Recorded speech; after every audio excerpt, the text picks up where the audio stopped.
মাত্র 1 টাকায় ফুলকপি। কেনার লোক নেই বাজারে, জমিতেই নষ্ট হচ্ছে ফসল। শীতকালের সঙ্গে ফুলকপি যেন ওতপ্রোতভাবে জড়িয়ে। বড় আকারের ফুলের মতো দেখতে সবজিটির গন্ধের সঙ্গেই যেন জড়িয়ে আছে শীতকাল। আর এইবার শীতে সেই সবজি নিয়েই সমস্যায় পড়েছেন কৃষকরা। প্রতি পিস মাত্র 1 টাকায় বিক্রি করা হচ্ছে ফুলকপি, তাতেও সমস্যা মিটছে না। রীতিমতো মাথায় হাত কৃষকদের একাংশের। বিঘার পর বিঘা জমিতে ফুলকপি চাষ করেছেন কৃষকরা, আর তাতেই বিপাকে পড়েছেন। বর্ধমানের পূর্বস্থলীর বিশ্বরম্ভা, সরডাঙ্গা, ধিতপুর সহ বিভিন্ন এলাকায় গেলে দেখা যাবে চাষের জমিতেই পড়ে রয়েছে ফুলকপি।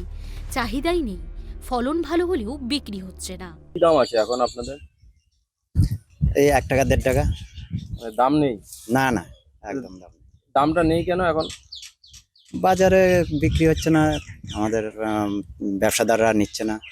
প্রচুর পরিমাণে এখন আছে ফুলকপি। হ্যাঁ হ্যাঁ, ফুলকপি প্রচুর আছে, এই জন্যই কি দামটা কমে গেছে? বাজারে বেশি ফলন বেশি, তার জন্যই কমে গেছে। কি করছেন তাহলে এই যে ফুলকপি এখন?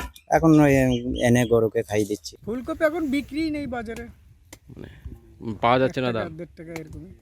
আচ্ছা, তাহলে কি করছেন বিক্রি না হলে? বেচে বেচে কটা নিচ্ছে, তাও হোন্ডা ভাড়া দিয়ে, লেবার ভাড়া দিয়ে ঘরে 100 টাকাও ঢুকছে না।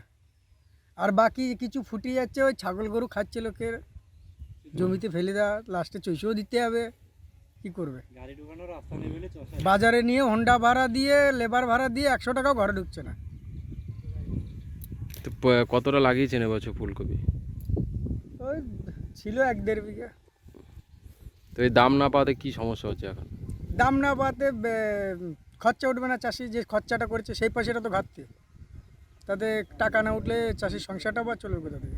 কয়েক সপ্তাহ আগেও সবজি বাজারে ফুলকপি বিক্রি হয়েছে চড়া দামে। বেশি দামে দেদার কিনেছেন ক্রেতারাও। শুনতে অবাক লাগলেও এখন একটা প্রমাণ সাইজের ফুলকপির দাম মাত্র 1 টাকা। মাঠে ঘাটে পড়ে রয়েছে ফুলকপি, আর তা খাচ্ছে গবাদি পশু। এইরকম পরিস্থিতিতে মাথায় হাত পড়েছে কৃষকদের। পূর্ব বর্ধমান থেকে কল্যাণ দত্তের রিপোর্ট, ট্রাইব টিভি বাংলা।